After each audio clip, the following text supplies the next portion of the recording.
వేసుకోవాలండి అంటారు. బీరపొట్టు ఎలా తయారు చేశారమ్మా? ముందు బీరకాయ పైన ఈనెలన్నీ తీసేసి తర్వాత అది పొట్టు తీసేసి అంటే ఈనెలు పారేయాలి, పడేసేయాలండి. ఓకే, పడేసేసి పొట్టు ఏదైతే ఈనెలు తినకూడదా? తినకూడదు, హార్డ్ ఉంటాయి కదా.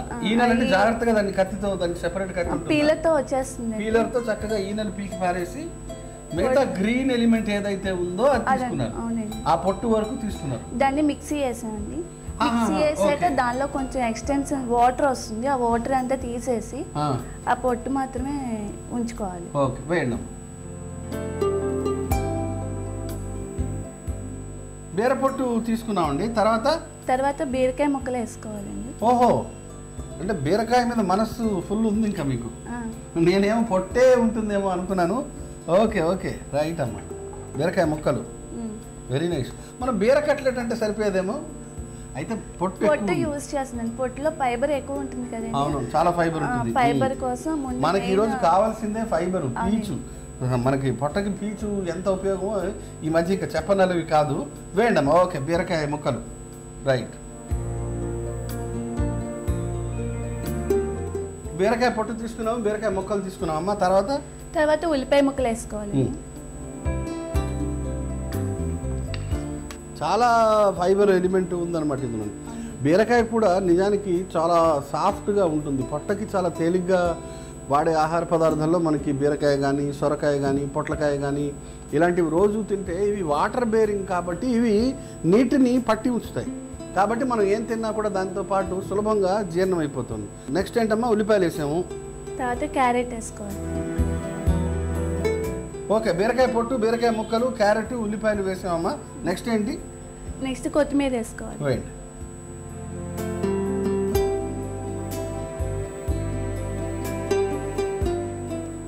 ఓకే, కొత్తిమీర తర్వాత ఏంటమ్మా? బియ్యపిండి వేయండి. బియ్యపిండి ఎలా తయారు చేశారు? బియ్యం మలాడిస్తే బియ్యపిండి వస్తుంది. న్యాచురల్గా బియ్యం మిల్లు పట్టించారు అంతే. వేసేయండి.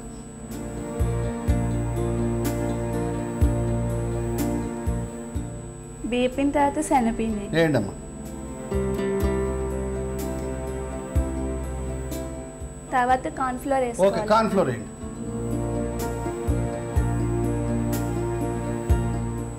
ఓకే, కార్న్ఫ్లోర్ మంచి బైండింగ్ ఎలిమెంట్ కదమ్మా. ఇది కట్లెట్ నిలబడాలంటే కార్న్ఫ్లోర్ వాడడం అనేది ఉత్తమం. ఓకే, వేయండి. నెక్స్ట్ కారం వేసుకోవాలి. వేయండి. మరి చిన్న గిన్నెలో తెచ్చారు. నెక్స్ట్ పచ్చిమిరపకాయ ముక్కలు వేసుకోవాలి.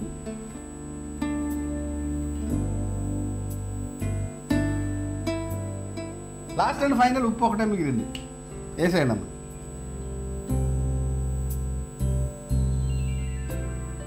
ఓకే, ఇంకా ఇప్పుడు దీన్ని కలుపుకుందామా? కలుపుకోవాలి. ఓకే,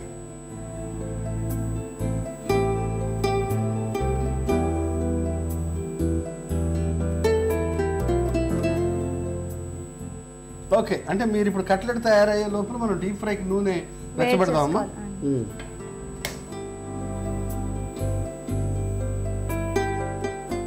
ఓకే, కొంచెం చేతికి తడి రాసుకొని కట్లెట్ తయారు చేయాలండి. ఓకే, ముందు ఒక ఉండ చుట్టారు, ఉండ చుట్టి ఇట్లా ప్రెస్ చేస్తున్నారు. ఓకే, ప్రెస్ చేసుకోవాలండి. ప్రెస్ చేసుకున్న తర్వాత డైరెక్ట్ నూనెలో వేసేసుకుని వేయించేసుకోవచ్చు.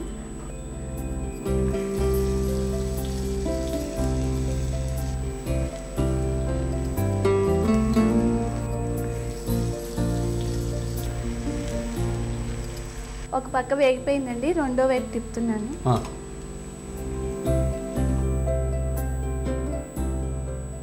ఓకే, ఇది ఎంతసేపు నిల్వ ఉంటుందమ్మా?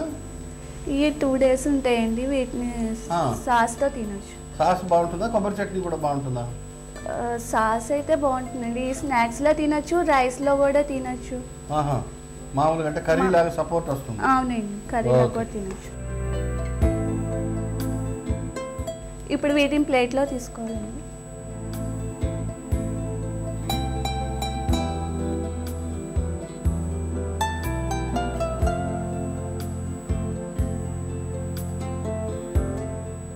బీరపొట్టు కట్లెట్స్ రెడీ అయిపోయినాయండి. టేస్ట్ చేసి చెప్పండి.